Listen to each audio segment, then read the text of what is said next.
Bismillahirrahmanirrahim. Assalamualaikum warahmatullahi wabarakatuh. Alhamdulillahi rabbil alamin. Nahmaduhu wa nasta'inuhu wa nastaghfiruh. Allahumma shalli wa sallim wa barik ala sayyidina Muhammadin amma ba'du.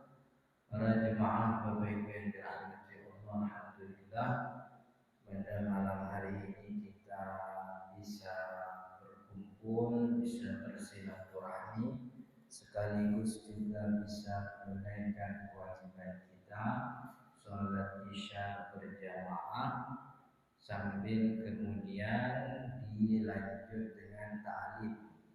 Mudah-mudahan kita berharap kepada Allah apa yang kita pelajari jadi ilmu yang bermanfaat sekaligus jadi tambahan amal ibadah kita di akhirat. Amin ya rabbal alamin. Para jemaah Bapak Ibu yang dirahmati Allah, jadi ini pertemuan kita yang perdana dengan temanya baca kitab fikih. Jadi pertemuan kita ini insya Allah kedepannya akan membaca kitab, namanya kitab Matan Ghayah wa Taqrib. Ntar kita jelasin kenapa ngajinya kudu pakai kitab. Jadi Matan Ghayah wa Taqrib ini nih yang saya bawa ini ketebelan ini. Ini kitab yang mudah banyak ditalik.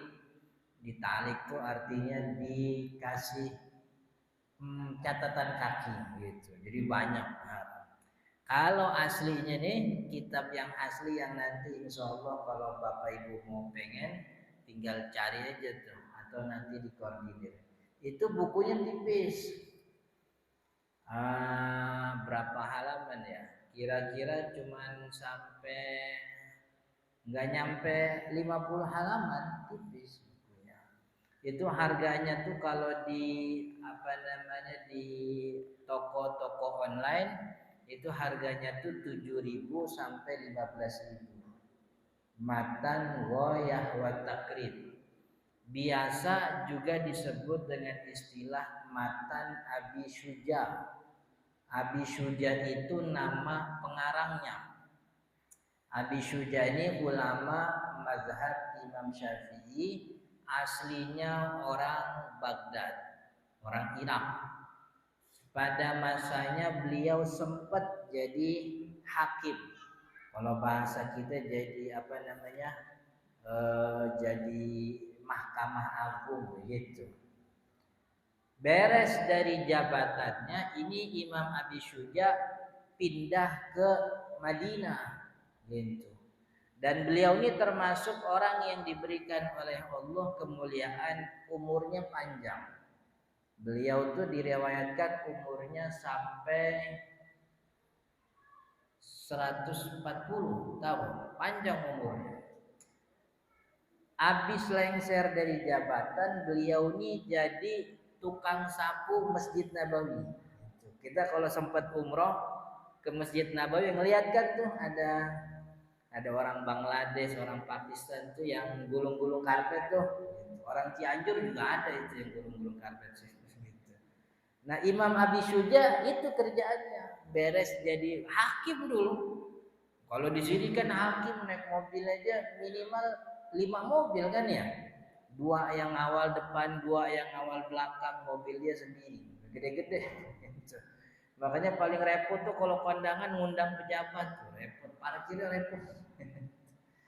Di sana dia enggak. Beliau datang ke Madinah, kerjaannya tuh nyapu-nyapu Masjid Nabawi sampai akhirnya wafat di Madinah. Ada riwayat yang menyebut bahwa makamnya Imam Abi Syuja itu ada di dekat pintu namanya Babur Raudhah. Jadi kalau kita nih nih Raudhah nih, ini kan sejalan ini pintu nih, dari sono ke sono namanya pintu, ini pintu Babur Raudhah nih. Beliau tuh dimakamin pas depan pintu gitu, kata sebahagian riwayat. Tapi riwayat yang masyhur bahwa makamnya itu ada di Baqi. Itu kan samping Masjid Nabawi kan ada pemakaman di situ. Itu beliau Imam Abi Syuja.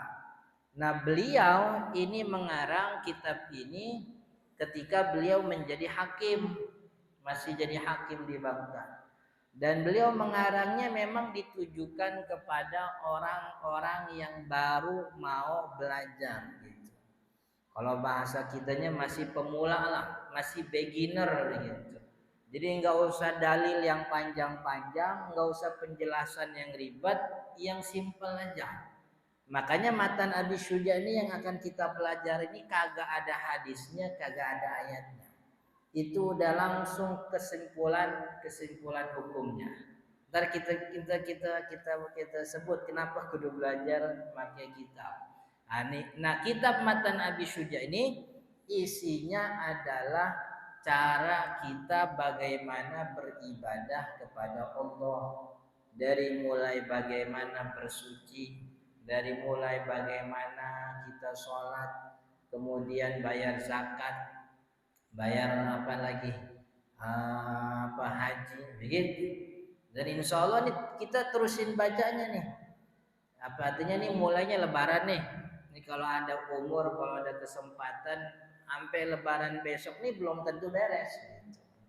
Tapi jangan balik lagi ke apa namanya bab awal, kita terusin bacanya supaya sampai beres gitu. Jadi ini yang disebut dengan apa namanya ilmu syariat atau ilmu fikih. Sebab di dalam agama Islam ini ada 3 disiplin ilmu yang orang kagak boleh kagak tahu.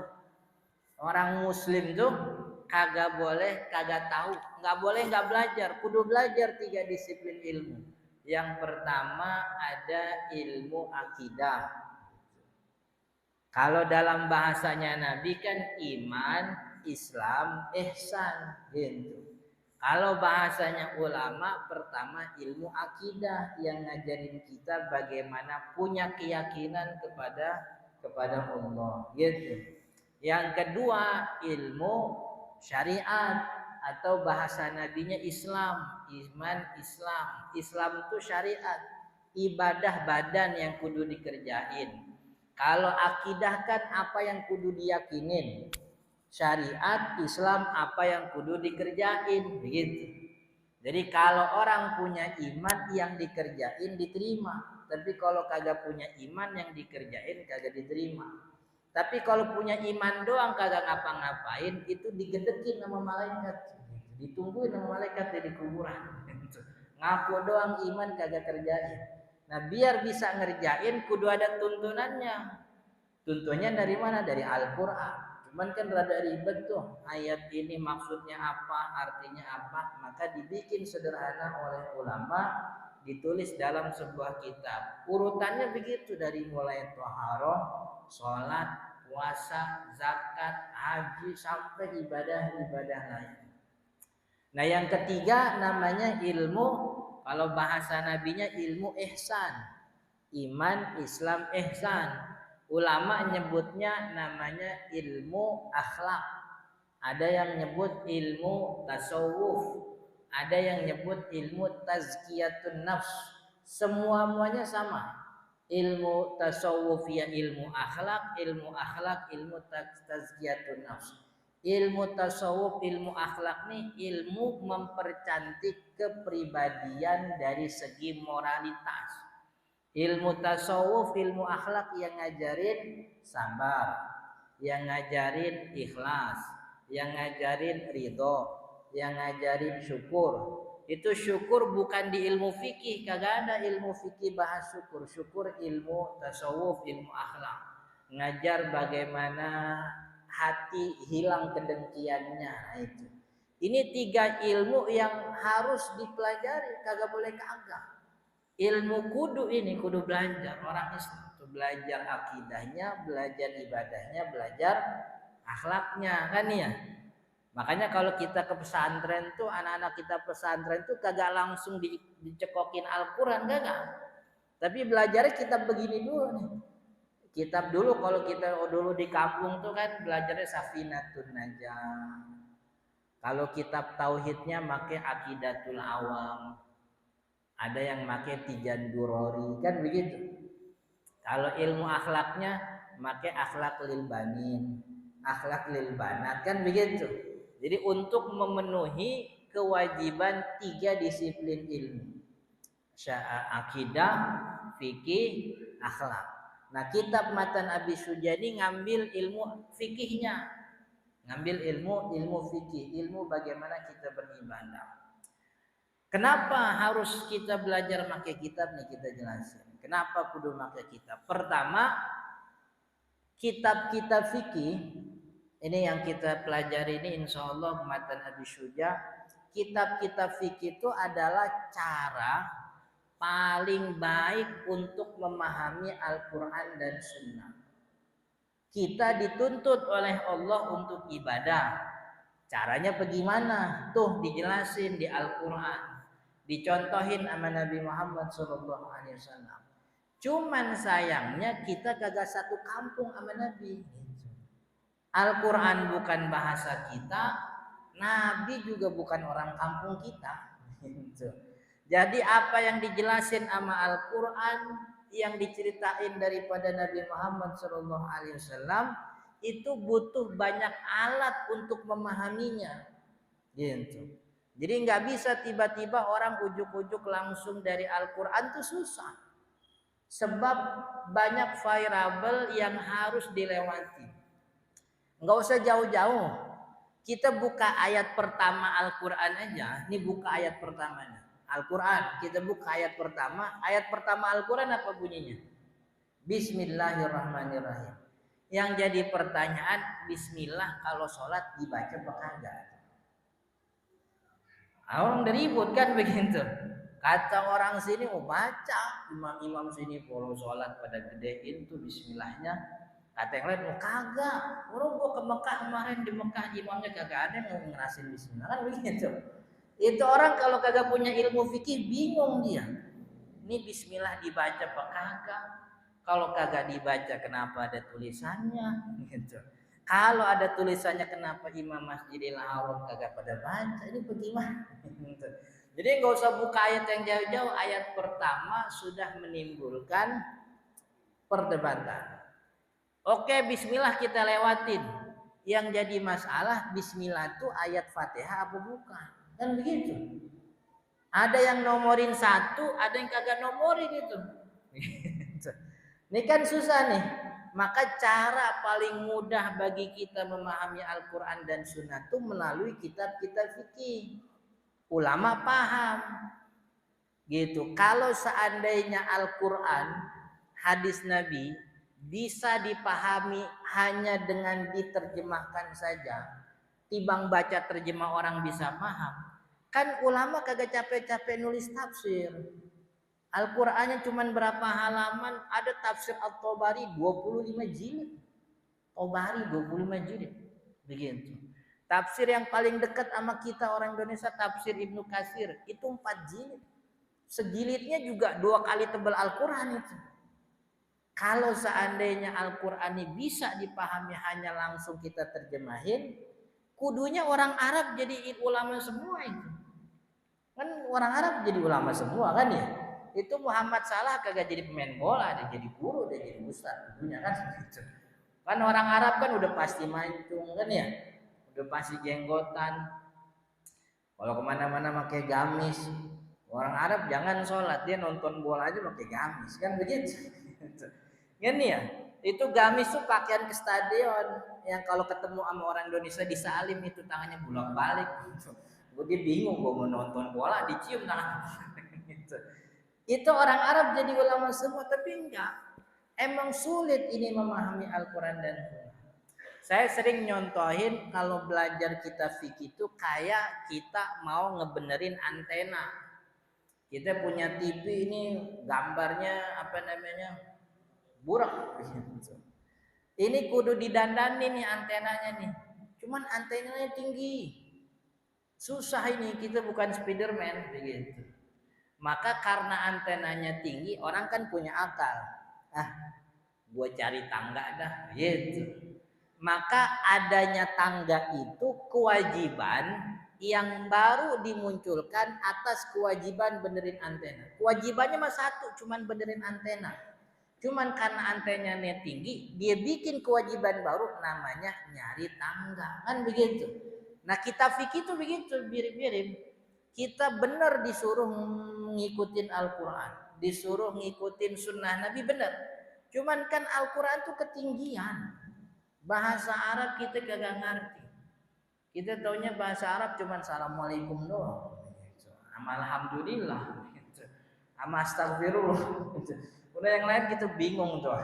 Jangan orang Arab lagi ngobrol di sini nih kita amin-aminin tuh. Kita sangkanya lagi doa padahal lagi ngobrol kan. Ini kita nggak bisa, maka kudu pakai jembatan, pakai tangga. Namanya apa? Namanya kita fikih. Jadi menjembatani kita bagaimana cara memahami Al-Quran dan juga hadis Nabi Muhammad SAW. Gitu. Ini cara yang paling mudah dan paling aman. Kenapa cara yang paling aman? Alasannya kedua nih. Sebab kalau kita belajar pakai kitab fikih mazhab tertentu, ini kebetulan mayoritas orang kita ini Syafi'i udah dari dulu. Ya walaupun ada juga orang non Syafi'i banyak begitu ya. Tapi kan kebanyakan guru-guru kita Indonesia wabil khusus nih banyaknya orang Syafi'i. Maka kita pakai kitab Matan Abi Suja nih fikih Syafi'i. Kenapa ini dibilang cara paling aman? Sebab kalau kita belajar pakai kitab ini atau kitab mazhab pada umumnya, itu berarti kita mempelajari pandangan terhadap Al-Quran yang sudah diverifikasi oleh setiap ulama di setiap zamannya. Ini kan kalau mazhab tuh metodenya tuh runtut. Jadi awalnya Imam Syafi'i diberikan oleh Allah kepahaman tinggi sehingga tanpa pertolongan siapapun otaknya udah bisa memahamin Al-Quran. Orang di bawahnya ngikutin begitu. Sampai akhirnya ketemu orang di bawahnya ngikutin lagi. Lalu dibikin apa yang namanya kalau sekarang namanya verifikasi. Dulu namanya tahqiq. Ini benar gak Imam Syafi'i ngomong begini? Kok ada fatwa Syafi'i yang sama hadis ini nggak cocok nih? Akhirnya diverifikasi. Artinya setiap pandangan mazhab itu satu pandangan itu yang nyampe kepada kita nih. Itu pandangan yang sudah diverifikasi ratusan, ribuan, bahkan mungkin jutaan ulama. Karena setiap tingkatan masa ulama itu kan ada ribuan. Masa itu bukan 1 tahun. Jadi antara tahun ini nih yang hidup fulan. Ini pandangannya diverifikasi, dipelajari ulang. Akhirnya muncul pandangan yang nggak bener nih, ini pandangan yang kagak cocok, dikeluarin kan gitu. Akhirnya yang nyampe kepada kita nih bener-bener pandangan yang sudah diverifikasi dan itu paling aman. Coba bayangin. Mana yang paling aman? Ngikutin pandangan ulama yang sudah turun-temurun pandangan ini dipakai, apa ngikutin pandangan satu orang yang baru yang kita juga nggak tahu belajar di mana? Ngikutin mana yang paling aman? Ini ngikutin yang pertama begitu. Ini cara yang paling aman. Jadi pertama nih kenapa kudu belajar pakai kitab? Pertama cara paling mudah memahami Al-Quran dan Sunnah. Artinya jangan nyangka kalau kita belajar kitab ini kagak ada ayat, kagak hadisnya nih, ayat Al-Quran kagak ada ayatnya, kagak ada. Ini ngikutin Al-Quran apa bukan? Jangan nyangka begitu.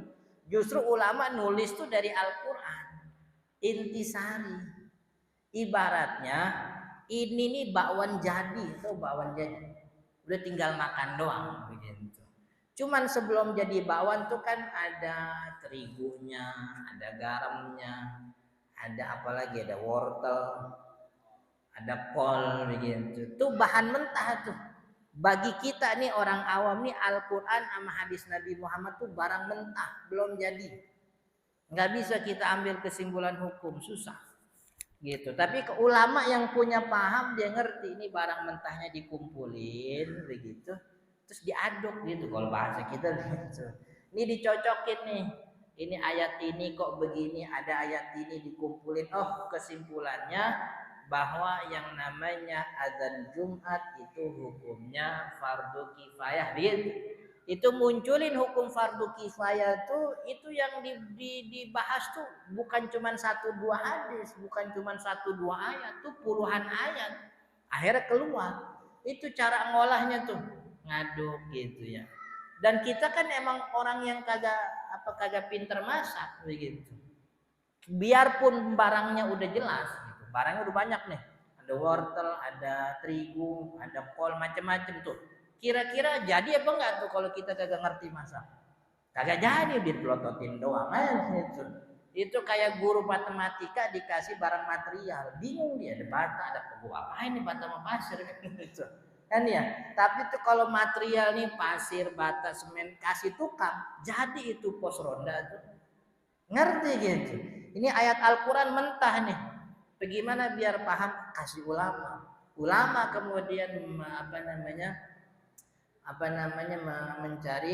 mencari bagaimana cara ini biar cocok sama ini, biar tidak keluar dari ini. Akhirnya terjadilah itu namanya hukum fikih. Jadi hukum fikih itu namanya bakwan jadi gitu.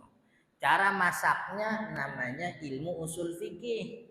Itu cara masak begitu. Bahan-bahan masaknya Al-Quran sama Sunnah Nabi gitu. Yang semua-muanya kita juga bingung itu bagaimana caranya. Kudu belajar, kalau belajar mah bisa kan ya, kalau belajar bisa. Makanya jadi jangan kenapa kudu belajar pakai kitab. Kemudian yang ketiga, kita ini harus bertanggung jawab atas ibadah kita. Gitu. Kita tanggung jawab, maksudnya tanggung jawab itu jangan sampai kita ibadah cuman asal kata orang doang. Gitu. Kagak boleh. Sama nih, kemarin nih mohon maaf nih. Kemarin itu ada orang yang kagak puasa. Kagak puasa. Ditanya, emang kenapa kagak puasa? Saya sakit Ustaz. Udah ke dokter? Udah. Justru kata dokter saya jangan puasa. Begitu. Dokternya siapa? Dokternya dokter Hang Cimin katanya. Itu ini kita punya kewajiban ibadah. Mau pindah dari ibadah jadi kagak ibadah, kagak boleh dapat rekomendasi dari orang yang kagak diterima ibadahnya, orang non muslim dong. Jadi kalau kita mau pindah dari wajib satu ke kewajiban lain itu kudu dapat informasinya dari orang ahli. Ahlinya muslim, muslimnya yang baik. Begitu. Jadi kalau disuruhnya sama broadcast WhatsApp itu, kita nggak tahu nih broadcast WhatsApp siapa emaknya, siapa bapaknya. Gitu. Kata yang ngirim tahu, gue juga dapat broadcast kan begitu. Nggak boleh. Kita mau pindah dari wudhu pindah ke tayamum, kagak boleh asal suka-suka. Lu gue bosen pakai air, gue pakai tayamum, nggak boleh. Gitu. Kudu dapat informasi dari orang yang terpercaya. Gitu. Ada orang pinter, ilmu astronominya bagus, ilmu perbintangannya udah pakar, begitu. Bentar lagi dia naik roket itu ke langit. Gitu. Tapi orangnya kagak sholat, main perempuan, sering kelabing. Dia bilang, saya udah ngelihat hilal, besok kita puasa. Kagak boleh. Nggak boleh kita puasa berdasarkan omongan orang yang secara agama emang nggak bisa diterima. Sebab orangnya fasik. Gitu. Orangnya fasik. Jadi memang kudu punya jalur. Gitu. Jalurnya bagaimana? Jalur paling gampang ya ini. Belajar daripada kitab fikih. Nah nanti juga kan kalau kita belajar kitab ini kita jadi tahu, oh ternyata nanti kan selain nanti kita baca kitab, nanti insya Allah saya paparkan beberapa pandangan yang mungkin ada di tengah masyarakat kita yang berbeda dari yang kita baca. Ntar kita jelasin. Ini Syafi'i begini, kalau yang lain bukan begini. Tapi gimana Ustaz? Yang lain tuh mazhabnya pandangannya seperti ini. Nanti kita jelasin. Kalau pas kita baca ketemu ada pandangan yang mungkin berbeda. setidaknya dengan kita belajar nih, kita sudah bertanggung jawab dengan ibadah kita. Jadi kalau mau pas beres ibadah ditanya sama orang, lu kok sholatnya begitu? Iya, siapa yang ngajarin? Gua kan kalau malam minggu habis isya di Masjid Al Muhajirin ngaji sama Ustadz Fulan. Kebetulan yang ngajar Ustadz Jarkasi. Make apa? Kitabnya Matan Abi Syuja. Di kitab pas dia baca emang begitu, begini bunyinya. Jadi gua gitu. Ada tanggung jawab. Orang bisa ngelongok, siapa sih tuh Ustadz Jarkasi kan gitu. Dilihat backgroundnya, anaknya siapa, belajarnya di mana, dulu gurunya siapa, kan begitu, kitabnya apa, gitu. Itu keterusan tuh nyambung ntar. Itu yang disebut al ilmu nurun. Ilmu itu nurun ya, nurun dari Nabi Muhammad turun ke sahabat Nabi turun ke tabiin turun ke tabiin sampai nurun ke guru-guru kita sampai ke kita. Gitu. Jangan beres-beres ibadah, lu kok gue lihat puasanya begitu, lu siapa yang ngajarin? Gue kemarin baca grup WhatsApp begitu. Grup WhatsApp tuh emaknya siapa tuh? Emaknya siapa, bapaknya siapa, belajar di mana? Kan kagak ada tanggung jawabnya. Jadi harus bertanggung jawab gitu. Jadi kita ini sedang menapaki penurunan ilmu. Ilmunya turun dari Nabi ke sahabat ke tabiin, ke tabiin, ke ulama mutaakhirin sampai ke guru-guru kita sampai ke kita. Gitu. Jadi karena ilmu itu nurun, itu jalanin turunannya. Jangan tahu-tahu lengkap ke Nabi Muhammad, kagak nyampe. Kejauhan. Kejauhan bahasa Arab juga gak ngerti kan. Jadi jangankan kita ya, sahabat Nabi pun sempat keliru memahami perkataan Nabi Muhammad SAW. Bapak Ibu pernah kan dengar dulu ada sahabat Nabi yang baru bangun tidur dalam keadaan junub. Bangun tidurnya junub. Cuman mau pakai air kagak ada air gitu. Nah dulu syariat tayamum itu belum maksudnya Nabi Muhammad belum ngajarin sebagai ganti mandi janabah. Tapi Nabi Muhammad udah ngajarin tayamum sebagai pengganti wudhu. Ngajarin sebagai pengganti junub, pengganti mandi belum diajarin. Akhirnya orang tersebut kan kalau wudhu diganti pakai debu. Iya berarti mandi juga digantinya pakai debu tanah. Cuman karena mandi ini harus seluruh badan, maka tayamum juga kudu seluruh badan. Akhirnya dia guling-guling di atas tanah. Gitu. Itu ada sahabat Nabi guling-guling di atas tanah begitu. Benar gak begitu? Jangankan kita tuh. Oh sahabat Nabi aja keliru. Ada lagi, dulu Nabi Muhammad pernah bilang begini, katanya gimana hadisnya tuh? Jadi Nabi Muhammad ngumpul sama istri-istrinya. Istrinya ada yang nanya, "Ya Rasulullah, man aqdamuna ilhaqan bika ba'da wafatika?" Ya Rasul, abis engkau meninggal, yang nyusul dari kita nih istri-istrinya siapa? Jadi yang nyusul ngikut Nabi duluan gitu, wafat di antara istri Nabi yang wafat duluan siapa? Kata Nabi Muhammad, aqdamukunna ilhaqan bi atwalukunna yadan.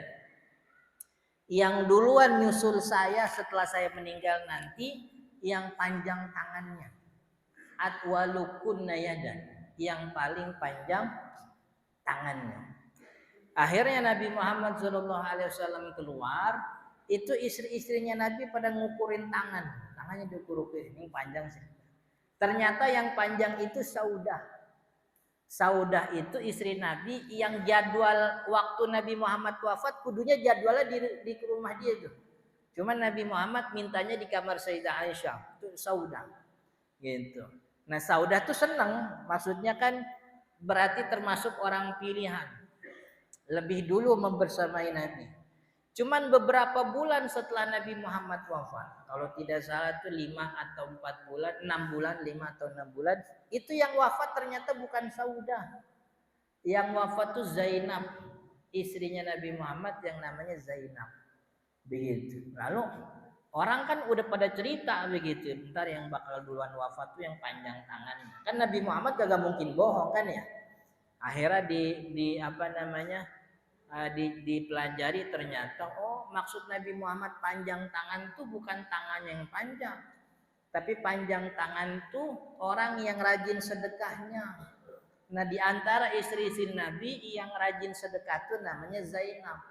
Makanya Zainab tuh punya julukan Ummul Masakin, ibunya orang-orang miskin, karena istrinya Nabi itu jadi ibunya umat muslim. Orang setelah Nabi Muhammad wafat, istri-istri Nabi kagak boleh kawin sama yang lain. Sebab dia udah jadi ibunya orang mukmin semuanya. Nah, ibu dia ini termasuk yang dijuluki ibunya orang-orang miskin, rajin. Apa namanya? Rajin sedekahnya begitu.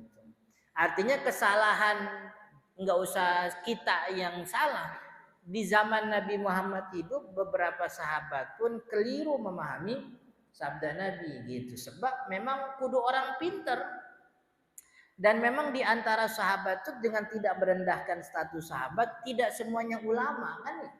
Enggak semuanya ulama, ada tokoh-tokohnya, ada Sayyidina Abu Bakar gitu. Kalau seandainya ini bisa langsung dipahami, itu semua itu jadi ulama. Tuh sahabat Nabi ininya apa namanya para tabi'in, tapi kan enggak. Tapi enggak, ternyata tidak semudah itu memahami Al-Quran dan Sunnah. Apalagi sering kita nemu ada hadis yang saling apa namanya bersinggungan begitu. Kita disuruh menjauhi bangkai. Kita disuruh menjauhi bangkai. Dan kita tidak boleh makan bangkai. Dan kita juga tidak boleh mendekati anjing sebab najis. Tapi dalam surat Al-Maidah ada ayat yang berbunyi gimana? Wa ma'allamtum minal jawarihi mukallibina tu'allimunahunna. Kan gitu. Tapi kamu boleh makan sembelihan hewan hewan buruan. Jadi kalau punya hewan buruan tuh, hewan buruannya berburu, itu makan dari bekas hewan buruan tuh boleh. Gitu. Mukallibin termasuk hewan buruannya anjing. Jadi kalau punya anjing buat buru, kan jadi bingung ini kita. Ini bagaimana urusannya sih suruh jauhin anjing katanya najis makan bakti lah ini disuruh itu. Ini kalau kita mamin berada bingung juga susah. Gitu. Makanya untung ada ulama. Nah, sebagaimana biasa ini apa namanya kitab-kitab fikih selalu dimulai dengan bab air. Sebab air itu menjadi media utama untuk kita bersuci. Dan memang awal pertama kali yang kudu dilakukan dalam beribadah itu adalah bersuci dulu. Maka bab pertama itu tentang toharoh yang subbabnya adalah soal air begitu. Jadi insya Allah nih karena mukadimahnya udah panjang nih, kita baca kitabnya ntar pertemuan depan. Sekaligus Bapak Ibu kalau mau mau punya, pokoknya tipis. Kalau mau beli sendiri di online aja di Shopee apa di Tokopedia, tulis saja Matan Abi Syuja begitu. Dan apa namanya ada kitab yang tulisannya tuh renggang-renggang. Jadi yang saya punya tuh yang saya kasih ke jamaah tuh itu tulisannya renggang. Jadi antara baris satu sama baris kedua tuh renggang. Itu dibikin coret-coretan sama jamaah. Jadi nyatet artinya gitu. Biar apa namanya ini juga sekaligus menaikkan level diri kita. Dulu kan kita ngaji cuman ngaji apa namanya jiping gitu. Ngaji kuping. Masa bertahun-tahun ngaji kuping doang gitu. Naik level. Dari mulai ngaji jiping, ada yang ngajinya jider, ngaji sambil nyender. Ada yang ngajinya jiler, ngaji sambil ngiler. Kita naik levelnya, ngajinya sambil nulis. Gimana bisa nulis? Bawa pulpen, bawa kitab. Bawa pulpen, bawa kitab. Saya di musola, di rumah saya di musola, itu kitabnya saya simpen di musola. Jadi beres ngaji dikumpulin lagi. Itu soalnya kalau dibawa pulang kagak balik lagi tuh kitab biasanya. Jadi kitabnya dinamain, namanya Haji Bambang, ada yang namanya Haji Suryadi gitu, namain. Cuman disimpan di musola, ntar wayanya ngaji diambil lagi sesuai dengan namanya supaya tetap ngajinya itu pakai kitab. Soalnya kalau dibawa pulang kagak balik lagi biasanya. Yang udah begitu. Gitu. Nah pulpennya juga kita sediain. Jadi saya tuh nyediain kitab sekaligus saya kasih pensil pulpennya, gitu. Supaya naik level. Kita ngajinya jangan cuma jiping tapi sekalian nulis gitu. Sebab percaya kagak percaya Bapak Ibu, ilmu yang ditulis tuh jauh lebih mengakar dibanding ilmu yang kita dengar doang. Gitu. Ilmu yang kita tulis tuh akan sangat jauh lebih lama menempel di otak, bahkan mungkin kita hafal dibanding ilmu yang cuma kita dengar doang. Ya, kita dengar begitu. Khutbah Jumat kan kita dengar doang.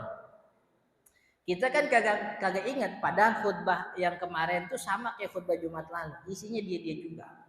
Orang yang khutbah anaknya kan, minggu kemarin bapaknya, sekarang anaknya, dia juga. Cuman jamaah kagak ada yang ngeh gitu, jamaah kagak ada yang ngeh. Habis ngaji efek jiping doang. Wallahu taala alam, mudah-mudahan bermanfaat. Insyaallah insya kita di pertemuan depan kita mulai baca kitabnya. Kalau sudah kalau sudah nanti ada yang bisa beli sendiri atau bisa dikoordinir. Dan sebelum ditutup, kalau memang ada pertanyaan silahkan. Kalau ingin bertanya silahkan. Ada yang bertanya? Siapa yang mau bertanya?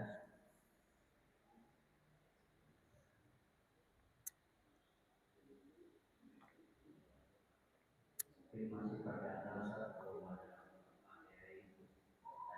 yang mau bertanya? Ada.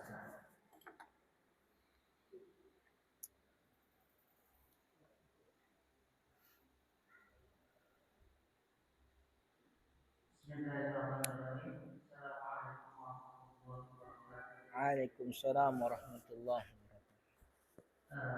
Saya ingin bertanya Pak, dari dikarenakan yang disebutkan masalah fikih itu pasti saya ingin bertanya tentang masalah taklid. Apa? Taki. Mungkin ada sebagian dari kita. Masalah apa taki? Taklid. Oh taklid. Karena mungkin ada sebagian dari kita kalau Indonesia kan ada sepinya dan bagaimana hukum taklid? Apakah karena sebenarnya tidak ada yang menyatakan taklid itu dinamakan sepertinya ada yang mungkin tidak termasuk sebagai sedangkan tadi Pak sudah menerangkan tentang masalah wajibnya bagi kita untuk mempelajari mungkin kita ini boleh memaparkan sedikit tentang apakah hukum taklid itu wajib atau tidak.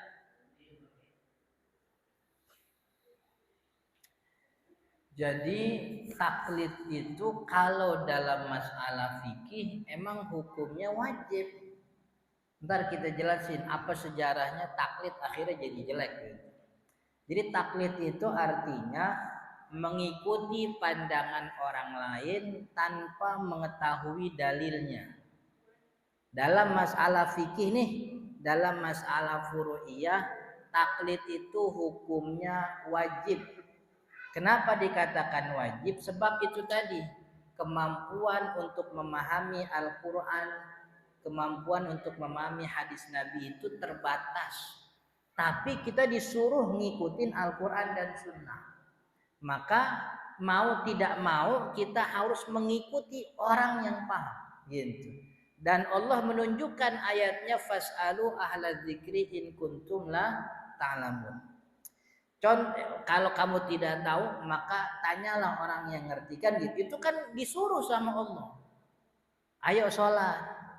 Sholat gimana ya Allah? Tuh di Al-Quran dijelasin. Tuh dicontohin sama Nabi Muhammad. Ya Allah, Al-Quran bahasa Arab. Cari orang yang tahu bahasa Arab, minta diajarin. Kan bahasanya begitu. Berarti kan kita nih akhirnya ngikutin Al-Quran lewat pemahamannya Ustadz Fulan. Itu namanya taklid. Kira-kira jelek gak begitu tuh? Justru bagus. Itu cara paling selamat biar kita kagak salah paham. Kan ya? Dan contoh lagi nih, nggak usah sekarang, dulu di zaman sahabat Nabi, waktu Nabi Muhammad masih hidup, orang bolak-balik nanya Nabi Muhammad, bolak-balik gitu. Setelah Nabi Muhammad wafat, kagak ada yang ditanya. Maksudnya Nabi Muhammad nggak ada lagi orang bisa nanya kepada Nabi Muhammad. Akhirnya para sahabat-sahabat Nabi itu memilih salah seorang di antara sahabat yang mereka anggap paham terhadap Al-Quran. Dia datang ke Sayyidina Abu Bakar, dia datang ke Sayyidina Umar, dia datang ke Sayyidina Utsman, dia datang ke Sayyidina Ali. Dijawab semua pertanyaan oleh Sayyidina Abu Bakar. Ketika dijawab itu berarti orang ini nih, si sahabat Nabi ini mengikuti Al-Quran dan Sunnah lewat pemahamannya Sayyidina Abu Bakar. Kalau seandainya taklid kagak boleh, Nabi Muhammad, Sayyidina Abu Bakar jawabnya, lu kan sahabat Nabi, udah langsung Al-Quran aja, kan gitu kudu jawabnya kan ya. Lu kan hidup bareng Nabi kemarin gitu. Nabi Muhammad sholat Jumat lu ada, langsung aja Al-Quran dan Sunnah gitu. Tapi justru Sayyidina Abu Bakar jawab itu. Jawab. Berarti kan Sayyidina Abu Bakar secara tidak langsung ikutin pemahaman saya terhadap Al-Quran. Berarti sahabat itu mazhabnya mazhab Abu Bakar. Sahabat yang lain kagak ketemu Abu Bakar, ketemunya Sayyidina Utsman, ngikutin fatwanya Sayyidina Utsman. Berarti sahabat ini mazhabnya Sayyidina Utsman, taklidnya kepada Sayyidina Utsman. Jadi kalau yang namanya urusan fikih, taklid itu bagus, bukan bagus tapi memang wajib. Nah, yang kagak boleh taklid itu dalam masalah akidah. Jadi begini maksudnya, akidah itu bisa dipahami secara akal tanpa butuh penjelasan. Maksudnya dibimbing oleh orang, tapi akal ini sudah bisa memahami keberadaan Allah. Kagak perlu paham bahasa Arab. Akal juga tahu bahwa setiap benda, kalau kita ngeliat benda tuh pasti otak mikir, ada yang bikin. Kan begitu. Ini kita ngeliat lampu, ada yang bikin. Otak begitu, otak yang kalau otaknya sehat begitu ya. Orang ateis kan gak sehat orang. Yang sehat begitu. Maka ketika dia ngelihat bulan, alam ini teratur, awannya sebegitu tinggi, halus, kagak ada talinya, dia mikir berarti ada sang pencipta gitu. Maka kalau dalam urusan akidah, kita kan memang wajib meyakini Allah secara global. Meyakini, maksudnya ilmu akidah itu meyakini keberadaan Allah secara umum dari apa yang kita lihat gitu. Kalau secara terperinci bahwa Allah tuh maha ini, Allah maha itu ilmunya kudu dalam. Kita orang awam kagak wajib. Jadi orang awam wajib meyakini keberadaan Allah secara global. Dari apa dia tahu? Dari apa yang dia lihat. Otaknya tuh dikasih sama Allah biar mikir, dan semua orang punya keyakinan bahwa ada Tuhan. Mau bohong-bohongan aja tuh yang bilang gue yakin bakal gak ada Tuhan. Dia lagi ini aja, lagi sok-sokan biar beda aja. Biasa anak muda gitu. Baru baru kenal filsafat. Otak tuh udah gitu. Itu kagak boleh taklid. Iman sama Allah tuh ya awalnya dibimbing gitu, tapi secara akal dia bisa. Walaupun kemudian pandangan ulama-ulama kontemporer kemudian membolehkan juga adanya taklid. Maksudnya taklid itu dalam hal cara bagaimana mengetahuinya begitu, yaitu dengan cara melihat ini, melihat itu. Jadi taklid kalau dalam masalah fikih, taklid itu ngikutin orang tanpa tahu dalil. Kalau masalah fikih hukumnya wajib, harus, sebab satu-satunya cara untuk kita paham Al-Quran dan Sunnah ya emang kudu taklid begitu. Nah ini kemudian menjadi jelek. Kesan taklid itu jadi dosa, maksiat, entah dari mana datangnya. Sebab kalau taklid itu ngikutin orang itu bisa salah, bisa keliru. Maka kita diminta untuk ngikutin Al-Quran langsung gitu. Dan ini pemikiran yang hampir banyak nih, sampai sekarang juga masih ada. Jadi seakan-akan gak usah ngikutin orang. Orang tuh bisa salah, bisa keliru. Ngikutin Al-Quran aja, ngikutin sunnah aja, begitu. Dia entah pikirannya kagak nyampe atau emang kagak bisa mikir, kan dia juga orang. Gitu. Kalau orang bisa salah, ya berarti dia bisa salah. Kalau dia bisa salah kemudian berani-berani pahamin lah atau langsung ngulik-ngulik Al-Quran, ini kan fatal, gitu. Fatal hukumnya. Kita nih naik pesawat dari apa namanya dari Jakarta ke Palembang. Kenal juga kagak sama pilotnya tuh, tapi kita yakin aja aman tuh nyampe tuh. Begitu. Sebab kita tahu bahwa orang yang duduk di pilot meja atau kursi pilot itu orangnya sudah terpelajar, punya pendidikan, punya pengalaman. Kan ya? Kenapa kita kagak bisa percaya sama ulama kita? Begitu. Ini kitabnya udah banyak. Imam Nawawi itu yang kata ulama umur sama kitab panjangan umurnya begitu. Maksudnya tuh panjangan kitabnya panjang umur sama kitab panjangan kitabnya. Maksudnya nih orang tuh secara normatif dalam satu hari bisa nulis sekian halaman. Imam Nawawi itu umurnya cuma sampai 50 sekian tahun.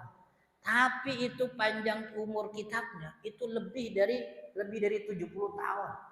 Jadi secara normatif orang kagak normal nih kok dia bisa nulis sehari bisa segitu halaman. Soalnya setelah dia wafat kitabnya dikumpulin banyak banget. Sampai yang kita sering pelajari itu namanya kitab Arba'in Nawawi.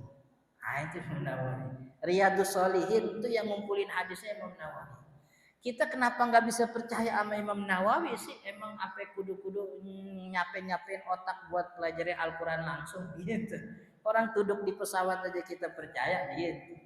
Jadi ini apa namanya pandangan yang apa istilahnya justru mengkerdilkan pikiran kita, menganggap bahwa apa namanya dan kita emang nggak betul-betul bisa berdiri sendiri kok. Katakanlah orang nggak, gue mau langsung aja ke Al-Quran. Yang Al-Quran yang dia buka Al-Quran kemenang. Berarti kan dia itu ngikutin ayat Al-Quran, riwayat Al-Quran melalui pemahaman kemenang. Kan begitu. Hadis yang dia buka kitabnya kitab Sahih Bukhari. Berarti dia kagak ngikutin Nabi langsung. Dia ngikutin Imam Bukhari. Kan gitu. Kan yang bilang sahih kan Imam Bukhari. Gitu. Kan gitu. Jadi kita nih nggak benar-benar bisa taklid, benar-benar nggak bisa. Maka cara yang paling mudah ya emang taklid begitu. Jadi tinggal ngikutin. Sebab kewajiban orang awam tuh bukan belajar Al-Quran dan Sunnah. Kewajiban awam tuh bukan tahu ayat, tahu hadis, bukan tahu dalil. Jadi kalau yang tahu dalil tuh bukan kewajiban awam. Kewajiban awam tuh ngikutin fatwa ulama. Sebab ayat dan hadis itu tadi itu barang mentah buat kita. Kita nggak punya kewajiban kita tuh ngikutin ulama. Yang kewajibannya ngikutin Al-Quran dan hadis tuh ulama-ulama yang levelnya mustahid. Begitu. Imam Asy-Syafi'i, Imam Malik yang emang dibuka oleh Allah pemikirannya untuk bisa nyampe ke situ. Kalau kita mah kagak begitu. Kita itu apa namanya ngikutin orang-orang yang paham terhadap Al-Quran dan Sunnah Nabi Muhammad Sallallahu Alaihi Wasallam. Oke, ada lagi? Udah. Pokoknya minggu depan kalau memang ada perubahan jadwal ke maghrib juga boleh, nggak apa-apa, saya mau ikut-ikut aja. Kalau dikira abis sisa ada ke malam gitu, saya tinggal ngikutin. Oke? Ada satu lagi.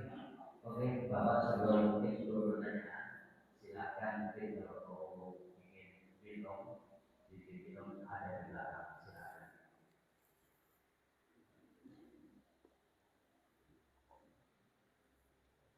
Assalamualaikum warahmatullahi wabarakatuh. Assalamualaikum warahmatullahi.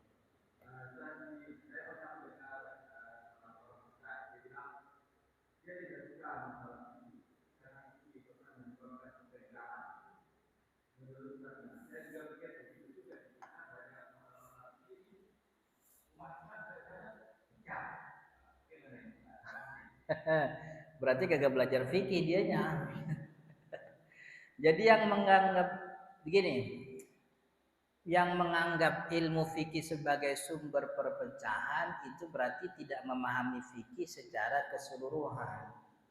Yang namanya cacat dalam sebuah ilmu bukan cuma di fikih aja.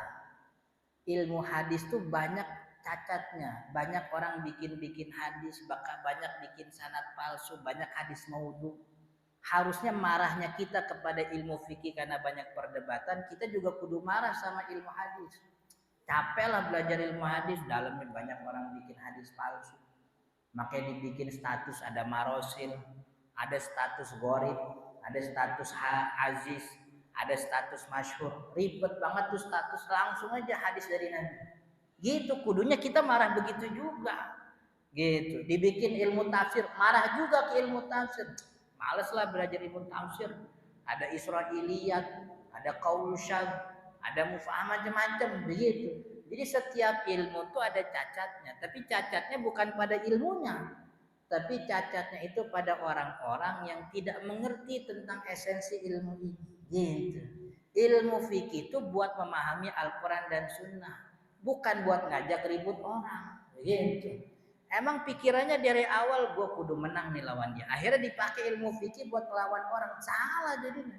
Jadi belajar fikih biar tahu dalil supaya ngehantem orang-orang beda. Dari awal emang niatnya salah sih. Gitu. Makanya dari awal tuh saya lupa itu ngasih pesan. Jadi kalau ngaji tuh niatnya biar dapat ilmu manfaat. Apa ilmu manfaat? Manfaat ilmu tuh jadi amal. Jadi setiap yang kita pelajari kita niatin manfaat supaya benar jadi amal. Yang namanya amal tuh ibadah. Ribut tuh bukan amal, kagak dihitung ibadah itu. Gitu. Dari awal niatnya, gue kalau belajar ini nih pinter nih. Kalau pinter gue bisa lawan nih orang-orang bedanya. Jadi awal salah niatnya gitu. Jadi adanya perbedaan, gini, adanya perbedaan di dalam ilmu fikih itu bukan ulama bikin-bikin beda. Tapi memang teksnya, teks syariat, Al-Quran dan hadis Nabi memberi peluang kita untuk berbeda. Maka ketika syariat ini memberi peluang, memberi apa namanya, ada yang istilahnya kan dhonni itu tidak koti, kagak mantep begitu. Istilahnya dhonni itu bisa punya apa namanya makna yang bersayap. Maka dalam hal ini syariat memberikan peluang. Pandangan mana yang memudahkan kamu untuk menjalankan ibadah itu yang diambil. Itu fungsinya perbedaan pandangan begitu, bukan buat diributin. Kita nih orang Syafi'i dari dulu belajar begitu. Kalau beres wudhu sama bini kayak musuh-musuhan. Kagak boleh megang kan batal wudhunya begitu. Kita pergi nih umroh, pergi haji. Kita tawaf gabung sama perempuan begitu.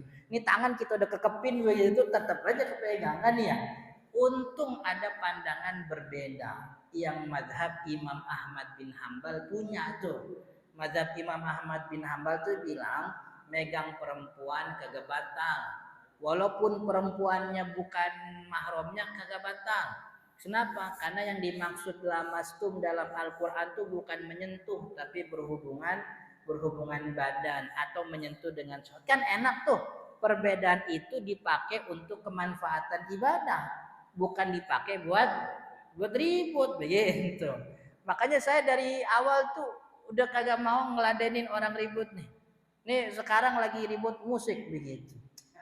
Kagak produktif, kagak jadi apa-apa, meneribut doang, kagak ada hasilnya. Begitu. Apa yang kita ikuti dan kita yakini itu ikutin tanpa harus menjelekkan orang lain. Begitu. Karena memang teks syariatnya memberi peluang. Teks syariatnya memberi peluang untuk berbeda. Ada orang datang, Ustaz, saya punya abang tuh baru insaf. Terus kenapa? Udah mau sholat Ustaz. Cuman saya bingung dia Fatihah kagak bisa. Gitu. Ini kalau kita kagak belajar perbedaan pandangan, waduh kalau Fatihah kagak bisa mah kagak sah. Sholat kudu baca Fatihah kan begitu. Cuman kan Ustaz paham. Sholatnya aja. Emang baca apa Ustaz? Dia bisanya baca apa? Ya paling bismillah doang. Ya udah bismillah aja diulang-ulang. Sampai berapa kali? Bismillahirrahmanirrahim 7 kali, kan Fatihah 7 ayat begitu. Ini kalau kita ngerti perbedaan, ini pandangannya madhab Imam Abi Hanifah. Imam Abi Hanifah tidak mewajibkan Al-Fatihah. Yang penting baca ayat Al-Quran apa aja. Bismillah kan ayat Al-Quran, baca udah diulang-ulang. Tuh, jadi perbedaan jadi manfaat begitu, bukannya jadi keributan kan ya. Itu ada apa namanya, kemarin nih puasa begitu. Kan kita baca kitab bab puasa, saya ngaji baca kitab puasa, niat puasa kudu malam begitu. Ada orang WhatsApp, Ustaz, saya malam capek banget. Pagi-pagi WhatsAppnya gitu. Saya malam capek banget Ustaz. Emang dapat jadwal shift malam, sampai kagak keingetan niat begitu. Beres kerja langsung tidur, udah bangun subuh telat lagi kata dia begitu. Jadi jujur orang gitu. Ini saya kagak ada niat malam puasa, saya sah kagak tuh. Oh. Ini kalau kagak ada perbedaan pandangan kita bilang kagak sah, bodoh besok kan begitu. Cuman kita ngerti Imam Abi Hanifah membolehkan niat puasa pagi-pagi, asal jangan sampai lewat zuhur. Udah sekarang dalam hati langsung niat, beres urusan. Perbedaan pandangan jadi manfaat kan begitu. Kalau dari awal ngelihat perbedaannya tuh jelek, wah ini kok beda-beda banget, jadi jelek ke sono-sononya. Yang namanya beda jangan kita, malaikat aja beda. Kan dulu ceritanya si siapa? Orang yang bunuh 99 orang, tahu kan di Riyadhus Shalihin 99 orang dibunuh, mau taubat. Datang dia ke rohib, pendeta. Dibilang saya mau tobat nih. Oh tobat sih gampang. Tapi emang mau tobat dosanya apa? Kata si pembunuh, ya saya sih cuma bunuh orang doang. Gitu. Emang berapa dia? 99. Waduh, kebanyakan ya, susah gitu. Tapi pembunuh dalam hati, gue datang baik-baik, malah jawabannya kagak enakin. Gue lempengin aja deh jadi 100. Yang 100 akhirnya dibunuh tuh pendeta. Sampai akhirnya ketemu sama ustadz yang benar, kata ustadznya, kampung ente itu jelek. Kampung ente itu nggak bagus, hijrah aja, pindah ke kota mana yang jauh dari kampung supaya dapat hawa baru gitu. Akhirnya pindah kan orang nih, sampai di tengah jalan meninggal dunia. Yang ribut siapa? Malaikat azab sama malaikat rahmat. Malaikat azab datang duluan gitu. Baru mau ngangkat hidup palanya, kata malaikat, wah ntar dulu mau dikemanain ya? Gitu. Nah, jatah gua nih kata malaikat azab kan. Kalau bahasa kitanya begitu, kalau bahasa hadis enggak begitu. Ini jatah gua nih. Nah, dia udah tobat. Iya tobat sih tobat, tuh 100 orang tuh gimana urusannya kan begitu. Iya tapi kan udah tobat kan ya. Akhirnya turun malaikat Jibril gitu. Didamain. Udah begini aja. Ini kan orang ini tobat mau hijrah. Kita ukur aja. Dia lebih dekat ke kota yang dia tuju apa ke kota dulu dia maksiat. Ternyata dia lebih dekat ke kota yang dia tuju cuman seberapa jaraknya? Cuman 1 jengkal.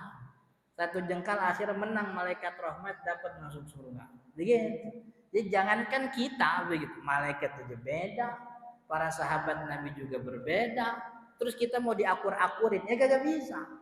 Jadi perkara yang dari sononya udah kagak bisa akur, jangan diakur-akurin, biarin aja. Yang mau pakai itu monggo silakan. Yang mau, jadi saya bilang tuh fanatisme tuh bukan ngikutin madhab.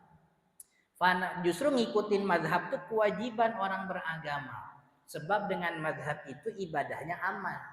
Yang disebut fanatisme itu mengikuti satu pandangan, lalu menyalahkan pandangan lain, lalu memaksa orang lain untuk ngikut pandangan dia, itu namanya fanatisme. Gitu. Itu namanya fanatisme. Gitu. Yang jadi ngikutin, wah lu ngikutin kitab lu jadi fanatisme, jadi nggak Al-Quran dan Sunnah. Enggak, justru ini cara paling aman. Justru fanatisme itu ngikutin satu pandangan, menutup mata dari pandangan lain sambil menyalahkan yang lain, maksa orang untuk ikut dia, itu namanya fanatisme. Begitu. Saya nih ngajar di mana-mana. Ketika saya jelasin begini-begini, orang kan ada aja tuh, ada yang sengkek gitu, sengkek. Udah dikasih tahu, tapi Ustaz, udah saya biarin aja, tapi Ustaz, iya dah begitu aja. Begitu. Selama yang dia tapiin itu bukan maksiat, iya dah nggak apa-apa begitu. Tapi kalau yang ditapiin itu maksiat, tapi Ustadz begini, nggak boleh itu maksiat. Saya bilang begitu. Tapi kalau yang ditapiin bukan maksiat, boleh dah nggak apa-apa begitu. Habis maksa-maksa orang kagak bisa kita. Itu kita cuma ngajar doang kan begitu. Urusan hidayah Allah, kita ngejalanin kewajiban.